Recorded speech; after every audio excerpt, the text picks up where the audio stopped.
इनके धंधे में परिवार पहले आता है और पैसा बाद में, बट कभी कभार इसका उल्टा भी हो जाता है। गोल्डन सिल्वर पॉन शॉप पर चीजों का आना, हैरिसंस का एक्सपर्ट को बुलाना, उसकी वैल्यू लगाना, उन चीजों की हिस्ट्री को समझाना और उसे नेगोशिएट करके शॉकिंग प्राइसेस पे खरीदना या बेचना। सुनने में तो बड़ी मामूली सी चीजें लगती हैं, लेकिन जो इस शो को देख चुके हैं वो एक्चुअली जानते हैं कि शो के अंदर ये चीजें कितनी औसम हुआ करती थी। बट उन्हीं लोग को इस शो के बिहाइंड द सीन कई सारे सीक्रेट्स नहीं मालूम होंगे, जैसे कि पॉन स्टार्स टीवी शो को बनाने का आइडिया किसे, कहां और कैसे आया था।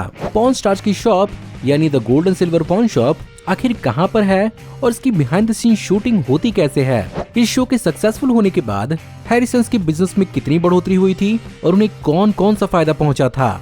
साथ ही सक्सेस से याद आया कि इस सीरीज के कौन कौन से नकल को आखिर बनाया गया था और इस सीरीज ने आखिर और कौन कौन से दूसरे टीवी शोज की शुरुआत की थी और रियल लाइफ में आखिर चमली की कौन सी डार्क हिस्ट्री रही है और क्या बेसिकली वो एक क्रिमिनल है। आज की इस वीडियो में हम पॉन स्टार्स से जुड़े हुए सारे के सारे राज खोलने वाले हैं, तो फिर देर किस बात की। हे गाइस, मेरा नाम है पंकज सागर और आपका स्वागत है गेमों को हिंदी की एक और फ्रेश वीडियो में। Now without wasting any more time, let's get started.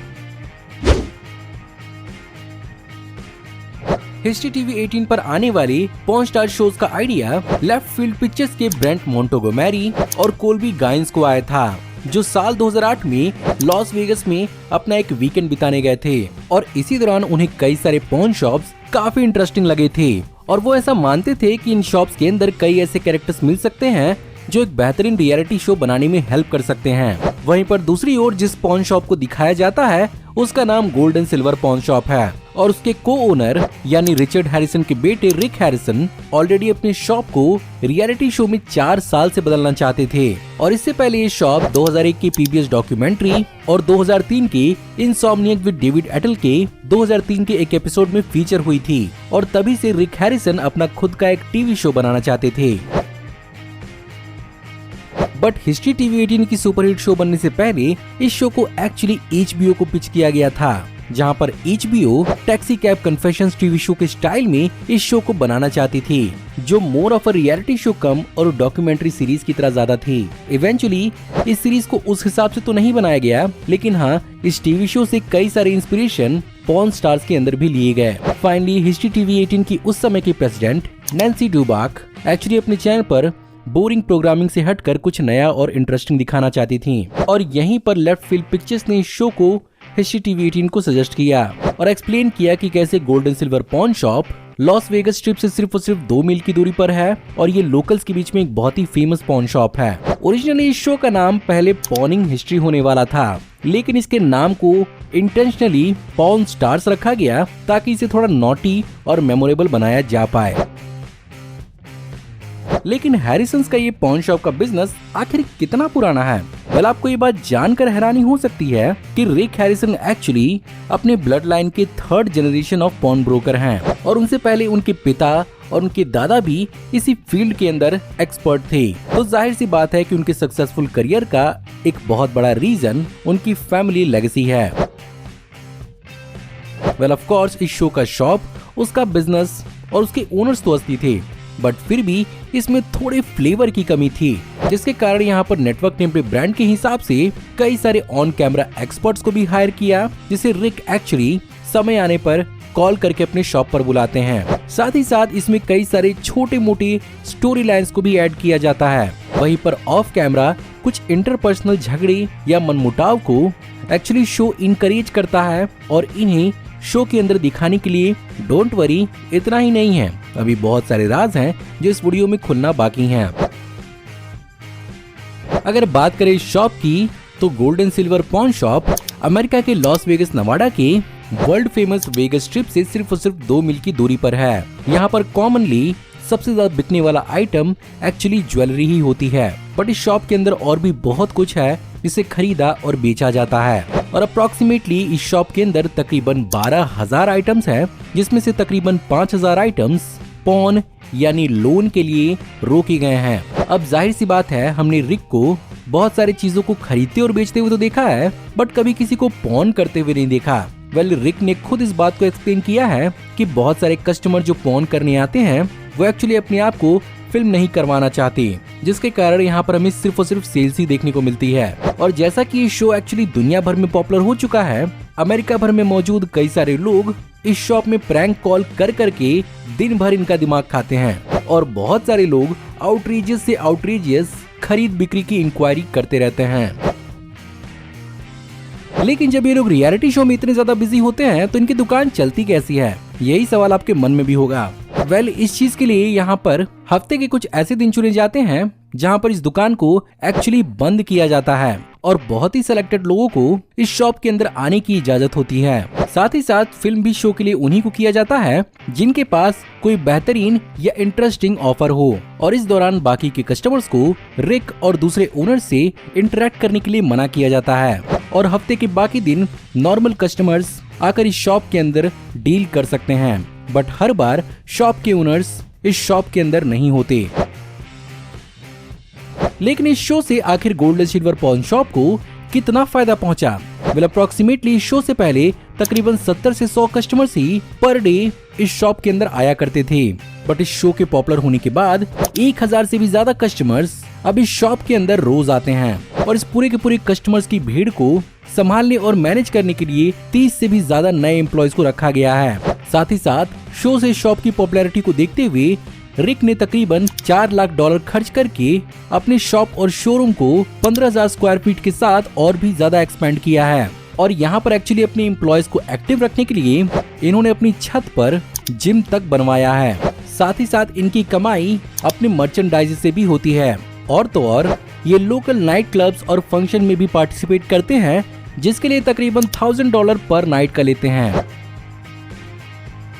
बात करें अगर ओल्ड मैन यानी बुढ़ाऊ रिचर्ड हैरिसन की, तो आप में से बहुत सारे लोग को ऐसा ही फील होता होगा कि वो अपनी ओल्ड एज में थे, इसीलिए बहुत सारे लोग उन्हें ओल्ड मैन कहते थे। बल्कि अपेरेंटली उन्हें लोग ओल्ड मैन उनके 38 साल की उम्र से बोलते हैं और ये बेसिकली उनका निक नेम था। वैसे रिचर्ड बेंजामिन हैरिसन जो उनका पूरा नाम था, उन्होंने तकरीबन 20 सालों तक यूएस नेवी के अंदर भी अपनी सर्विस दी थी और वो नेवी के अंदर पैटी ऑफिसर फर्स्ट क्लास तक पहुंचे थे और वो एक्चुअली 1976 में अपने सर्विस से रिटायर हुए थे। डेफिनेटली उनकी हिस्ट्री को लेकर जानकारी हैरिसन्स के काफी काम आई और साल 2018 में पार्किंसंस डिजीज की वजह से उनकी डेथ हो गई, जहां पर ओल्ड मैन को ट्रिब्यूट देते हुए उनकी फ्यूनरल के दौरान भी कुछ घंटों के लिए पब्लिक को भी उनके फ्यूनरल को अटेंड करने दिया गया था। लेकिन इस शो के अंदर कई सारे झोल झाल भी बिहाइंड द सीन बहुत हुए हैं। एग्जाम्पल के रूप में साल 2014 का एग्जाम्पल लेते हैं, जब actually gold and silver pawn shop के अंदर कुछ कॉइन्स लाए गए थे जिसे रिक ने $12,375 में खरीदा था। अब अपेरेंटली लॉस वेगस नेवाडा के अंदर इसे आगे बेचने या मेल्ट करने से पहले 30 दिनों तक रुकना पड़ता है, बट रिक ने इन्हें कुछ जाने सोचे बिना ही मेल्ट करवा दिया। और जब इन कॉइन्स के प्रॉपर ओनर को इस बारे में पता चला तो उसने gold and silver pawn shop पर केस कर दिया था। हालांकि यहाँ पर कोर्ट ने gold and silver pawn shop को फेवर किया और यहाँ पर रिक और उनके गैंग की जान बच गई। इसके अलावा रिक हैरिसन ने अपने करियर में कई सारी अजीबोगरीब चीजों की भी खरीद बिक्री की है, जिसमें एक था 200 साल पुराना जापानीज एडल्ट पेंटिंग्स, जिसे वो एक्चुअली अपनी दुकान में डिस्प्ले पर लगाना तो चाहते थे, बट उनकी माँ दुकान में बार बार आया करती थी, जिसके कारण उन्होंने हटा दिया। इसके अलावा एक इंसान ने उन्हें कई सारी खोपड़ी बेची थी, ये क्लेम करके कि बेसिकली उसने डेंटल स्कूल के एक ऑक्शन से खरीदी है। लेकिन इन खोपड़ियों के सस्पेशन के चलते यहाँ पर रिक हैरिसन ने इन्हें नहीं खरीदा।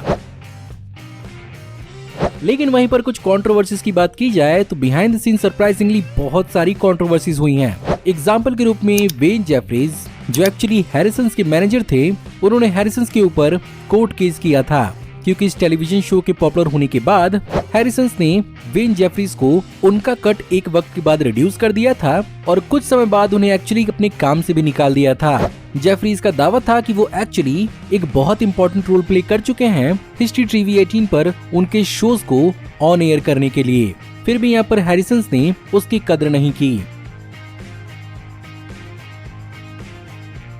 इसके अलावा कोरी हैरिसन का दोस्त चमली भी इस शो के अंदर एक बहुत ही इंपॉर्टेंट कैरेक्टर था, जो तकरीबन इस शो के 272 एपिसोड्स के अंदर दिख चुका है। बट इनिशियली शो की शुरुआत में कोरी चमली को सीरीज के अंदर इंक्लूड करने भी नहीं वाला था, लेकिन शो के इनिशियल फिल्मिंग के दौरान चमली को इंक्लूड करने से शो की रेटिंग काफी अच्छी खासी जा रही थी, जिसके कारण वो एक परमानेंट कास्ट मेंबर बन गया इस टीवी शो का। चमली का असली नाम ऑस्टिन रसल है और बिहाइंड द सीन उसकी भी हिस्ट्री काफी कंट्रोवर्शियल रही है, जहां पर उसे मार्च 9, 2016 में सेक्सुअल असॉल्ट और कई सारे नारकोटिक्स रखने के लिए गिल्टी भी घोषित किया गया था, जिसके कारण उसे 3 सालों तक प्रोबेशन और ड्रग काउंसलिंग करनी पड़ी थी और फाइनली साल 2019 में उसके चार्जेस डिसमिस हुए।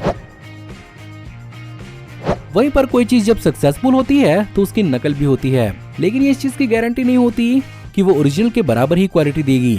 ऐसे में अमेरिका के ट्रू टीवी चैनल ने अगस्त 16, 2010 से लेकर 6 अप्रैल 2015 तक हार्डकोर पॉर्न नाम का एक टीवी शो लॉन्च किया था, जहां पर ये बेसिकली 9 सीजन तक चली थी, जिसमें एक्चुअली लेस गोल्ड और उनके परिवार की डेट्रॉइट मिशिगन के 8 माइल कॉरिडोर रूट पर मौजूद पॉर्न शॉप की डे टू डे लाइफ को दिखाया गया था, जहां पर इस शॉप का नाम अमेरिकन ज्वेलरी था। बट ये शो उतना सक्सेसफुल नहीं हो पाया। वहीं पर हिस्ट्री टीवी ने खुद बिना कास्ट क्रू को बताए ही इस शो का एक स्पिन ऑफ अपने ही चैनल पर रिलीज कर दिया था, जो 4 सीजन तक 52 एपिसोड के साथ साल 2012 से लेकर 2013 तक चली थी, जहां पर केजन पॉर्न स्टार्स नाम के इस शो के अंदर the silver and dollar porn and jewellery shop की डे टू डे लाइफ को दिखाया गया था, जो बेसिकली अमेरिका के अलेक्जेंड्रिया लुजियाना में बेस्ड था, जिसे जिमी डे रेमस चलाते थे। और इन्होंने क्लेम किया था कि इनकी दुकान gold and silver porn shop से भी ज्यादा बड़ी थी और इनके पास एक्चुअली ज्यादा आइटम थे, बट फिर भी ये दुकान ज्यादा लंबे समय तक नहीं चल पाई। वहीं पर इसकी ऑफिशियल स्पिन ऑफ भी लॉन्च किए गए, जिसमें बहुत सारी कैरेक्टर्स जो इस सीरीज के अंदर अपीयर होते थे उनके खुद के टीवी शोज को आगे दिखाया गया, जैसे कि अमेरिकन रेस्टोरेशन, जिसमें रिक डेल की रेस्टोरेशन शॉप की डे टू डे लाइफ को दिखाया जाता था, जो अपने आप में काफी पॉपुलर थी। वहीं पर डैनी क्रोकर की काउंटिंग कार्ड्स भी अपने आप में बहुत गजब है।